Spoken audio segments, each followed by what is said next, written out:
Genito urinary trauma and male sexual response की हमने बात करनी है।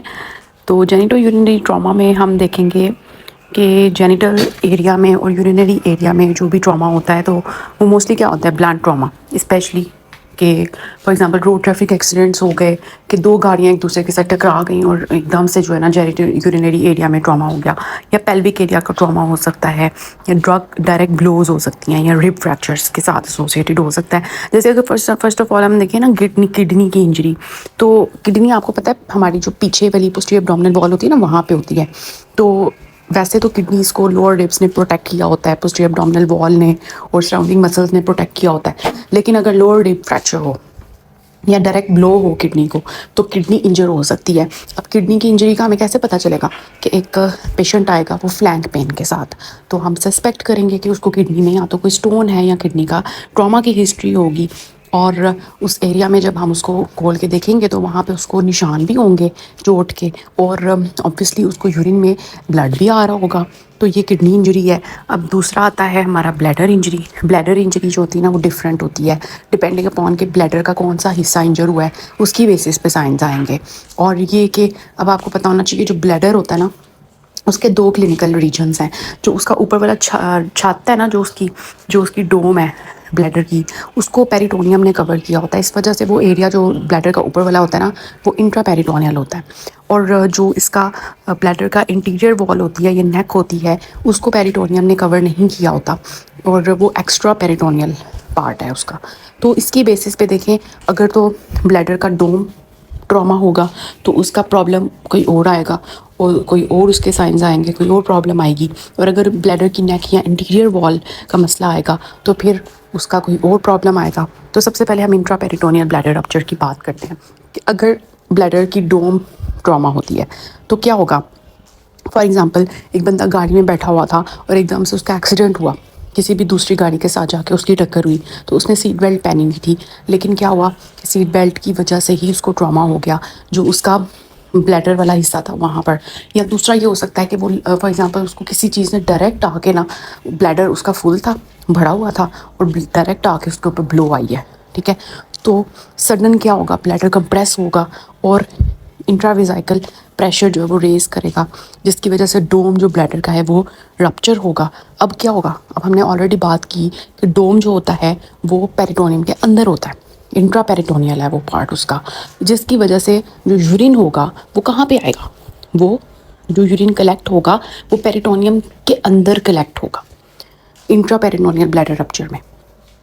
लेकिन अगर ब्लैडर की इंटीरियर वॉल या नेक में ट्रॉमा आता है, फॉर एग्जांपल पेल्विक फ्रैक्चर की वजह से, पेल्विक फ्रैक्चर के फॉर एग्जांपल किसी का पेल्विस जो बोन है वो फ्रैक्चर हो गई है, तो उसके जो बोन के छोटे छोटे टुकड़े होंगे वो जाके ब्लैडर की इंटीरियर वॉल या नेक को पेनिट्रेट करेंगे, जिसकी वजह से अब जो यूरिन कलेक्ट होगा वो पेरिटोनियल कैविटी के बाहर कलेक्ट होगा।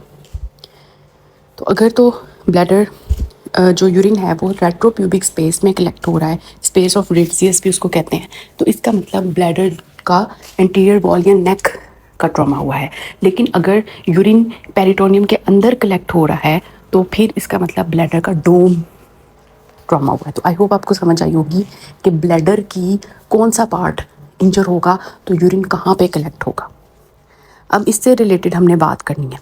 देखें, एक पेशेंट है, उसने RFTs कराए, रीनल फंक्शन टेस्ट, उसके यूरिन क्रेटिनिन बन क्रेटिनिन रेज आए, उसका यूरिया और क्रेटिनिन रेज आया, तो हम क्या सोचेंगे, यही सोचेंगे ना कि उसका किडनी का प्रॉब्लम है, किडनी फंक्शन टेस्ट खराब है, किडनी का इशू है।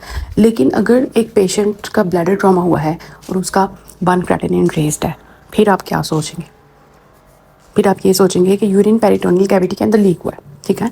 तो यूरिन जब पेरिटोनियल कैविटी के अंदर लीक होता है ना, तो पेरिटोनियम जो यूरिन के सब्सटेंसेस को अब्जॉर्ब कर लेती है, जिसकी वजह से बन और क्रेटिनिन रेज मिलता है। तो अगर एक पेशेंट है, उसका किडनी फंक्शन ठीक है, लेकिन उसका इंट्रापेरिटोनियल ब्लैडर रप्चर की वजह से यूरिन जब पेरिटोनियल कैविटी में रेज होगा तो बन क्रेटिनिन रेज होगा, तो फिर आपने यही सस्पेक्ट करना है कि उसका यूरिन जो है वो पेरिटोनियल कैविटी के अंदर लीक हुआ है, और फिर आप कि डोम जो है ना वो उसका इशू हुआ है। तो यहाँ से आप इसको टेबल से रिवाइज भी कर सकते हैं कि दोनों में क्या डिफरेंस है। फिर आता है यूरिथ्रा की इंजरी। अब मेल्स के अंदर मोस्टली यूरिथ्रा की इंजरी होती है, फीमेल्स के अंदर इतनी कॉमन नहीं है। तो क्लासिक, क्योंकि मेल्स का जो यूरिथ्रा होता है ना वो बहुत बड़ा होता है, फीमेल्स का तो छोटू सा होता है ना। मेल्स लंबा रूट फॉलो करता है, उसके डिफरेंट पार्ट्स होते हैं।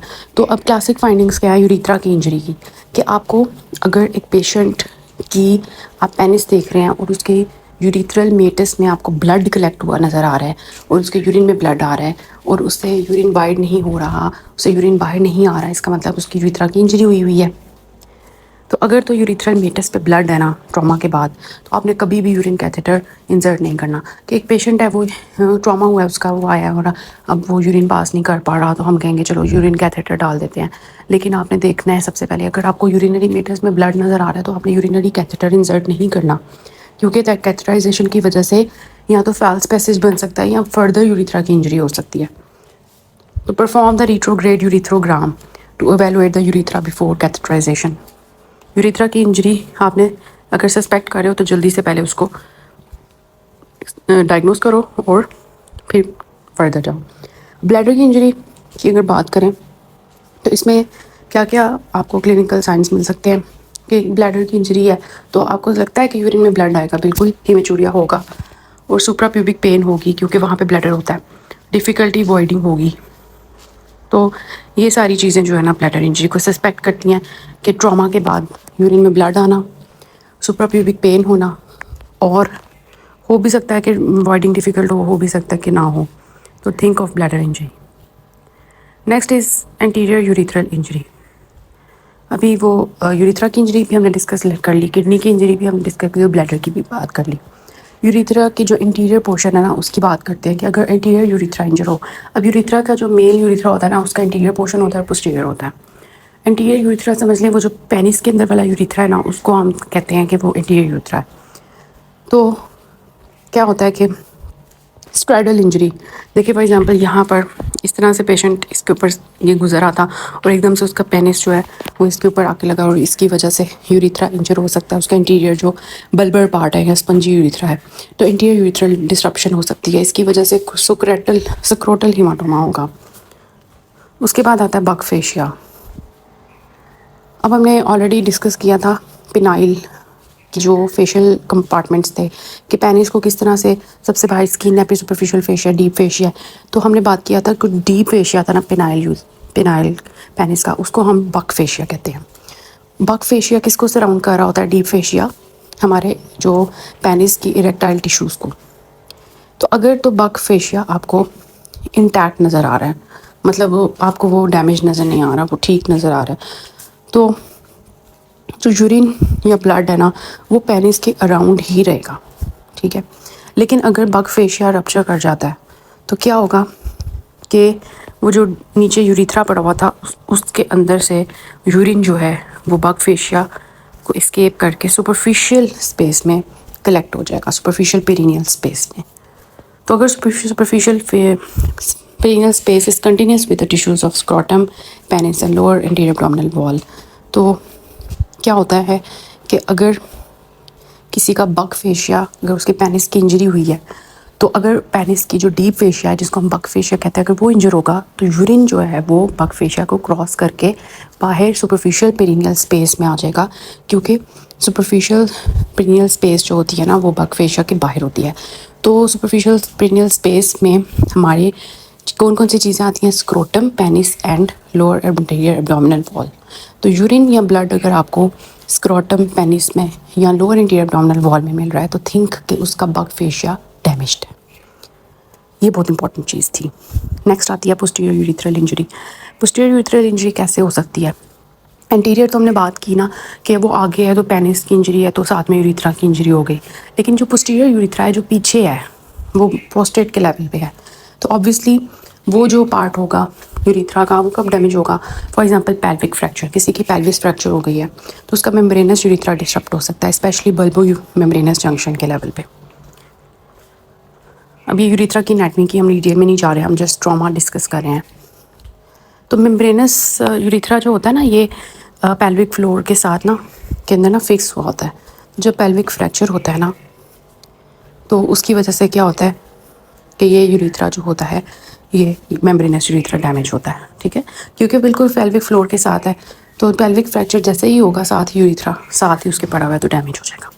तो अब जब भी यूरिथ्रा पोस्टीरियर वाला डैमेज होगा ना तो ब्लड या यूरिन जो है वो रेट्रोप्यूबिक स्पेस जो प्यूबिक बोन के पीछे वाली स्पेस है, स्पेस ऑफ रिट्सियस, वहाँ पे जमा होगा।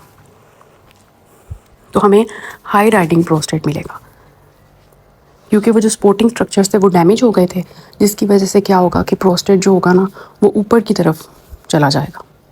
ठीक है, तो पेल्विक फ्रैक्चर हुआ, पेल्विक फ्रैक्चर की वजह से पोस्टीरियर मेम्ब्रेनस यूरिथ्रा क्योंकि बिल्कुल उसके साथ था तो वो डैमेज हुआ, यूरिन आके कलेक्ट हो गया रेट्रोप्यूबिक स्पेस में, और जो प्रोस्टेट है वो क्योंकि सराउंडिंग सपोर्टिंग स्ट्रक्चर्स डैमेज हुए हैं तो वो ऊपर चला जाएगा। तो इससे आपको पता चलेगा कि पोस्टीरियर यूरिथ्रल इंजरी है। Male sexual response autonomic innovation की हम बात करने वाले हैं। तो ओवरऑल सीक्वेंस क्या होता है मेल का, जो कि शुरू होता है सेक्सुअल एक्टिविटी में। बेसिकली हम जा रहे हैं कि किस तरह से मेल की सबसे पहले इरेक्शन होती है और इजैकुलेशन तक की हमने बात करनी है। तो इसमें first is point, squeeze and shoot. Okay, तो पहला पॉइंट है क्या होता है, पैरासिम्पैथेटिक S2 to S4 जो नर्व्स होती हैं वो इरेक्शन करवाती हैं पेनिस की, फिर sympathetic T11 to L2 emission कराती हैं, और सोमैटिक प्लस विज़रल प्यूडेंडल नर्व जो होती है वो मिलके एक्सपल्शन कराती है।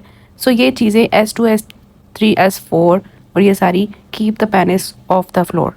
तो इरेक्शन सबसे पहले हम बात करेंगे, जो पहला पॉइंट है कि पॉइंट इरेक्शन करना, कि पेनिस ने बिल्कुल एक पॉइंट की फॉर्म में आ जाना है, इरेक्शन इरेक्ट हो जाना है।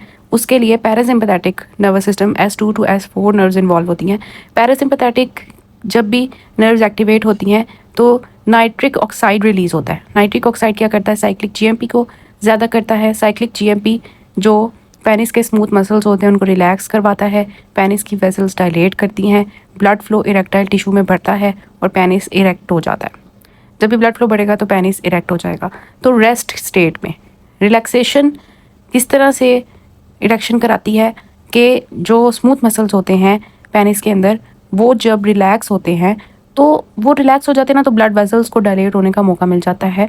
मतलब ब्लड वेसल्स जो हैं वो जब उनकी स्मूथ मसल्स रिलैक्स करेंगे तो ब्लड वेसल्स जो हैं वो डायलेट करेंगी, जिसकी वजह से क्या होगा, आर्टरी का जो ब्लड का फ्लो है वो बढ़ जाएगा, जिसकी वजह से पेनिस जो है वो इरेक्ट हो जाएगा। Erectile tissue fills with blood which leads to erection. Next is emission. Emission sympathetic nervous system का काम है। T11 to L2 नर्व्स का काम है। इसमें क्या होता है, reproductive tract structures, was difference, seminal vesicles और प्रोस्टेट, जिनकी हमने बात की थी कि ये सेक्रीशंस बनाते हैं सीमेन के लिए। तो ये जो है ना क्या करते हैं, ये सारी सेक्रीशंस जो होती हैं प्रोस्टेटिक यूरिथ्रा, वो यूरिथ्रा का पोर्शन जो प्रोस्टेट ग्लैंड के साथ लगा होता है वहाँ पे सेक्रीशंस आती हैं जो कि फिर क्या करती हैं कि पोस्टीरियर यूरिथ्रा में सारी सेक्रीशंस चली जाती हैं, सीमेन ये जो रिलीज़ कर रहे होते हैं। तो दिस इज इमिशन। ओके, तो प्रोस्टेट है, सेमिनल वेसिकल है, वॉज डिफरेंस है, ये सेक्रीशंस बना रहे हैं, और ये यूरिथ्रा है, यूरिथ्रा के अंदर अपनी सारी सेक्रीशंस भेज रहे हैं। This is emission posterior urethra के अंदर। फिर होता है एक्सपल्शन। प्यूडेंडल नर्व, सोमैटिक नर्व है, ये क्या करती है कि पेल्विक और पेरिनियल स्केलेटल मसल्स को कंट्रैक्ट करवाती है। उनकी रिदमिक कंट्रैक्शंस होती हैं कि मतलब एक रिदम के साथ कंट्रैक्शंस आती हैं, जिसकी वजह से वो जो सीमेन प्रोस्टेटिक यूरिथ्रा में था अब पोस्टीरियर यूरिथ्रा में था, वो आगे चला जाएगा आगे वाले इंटीरियर यूरिथ्रा में, और फिर वहाँ से वो सारा सीमेन जो है वो बाहर आ जाएगा, एक्सपल्शन हो जाएगी। This is ejaculation. तो इजैकुलेशन में नर्व जो होती है involve, that is pudendal nerve.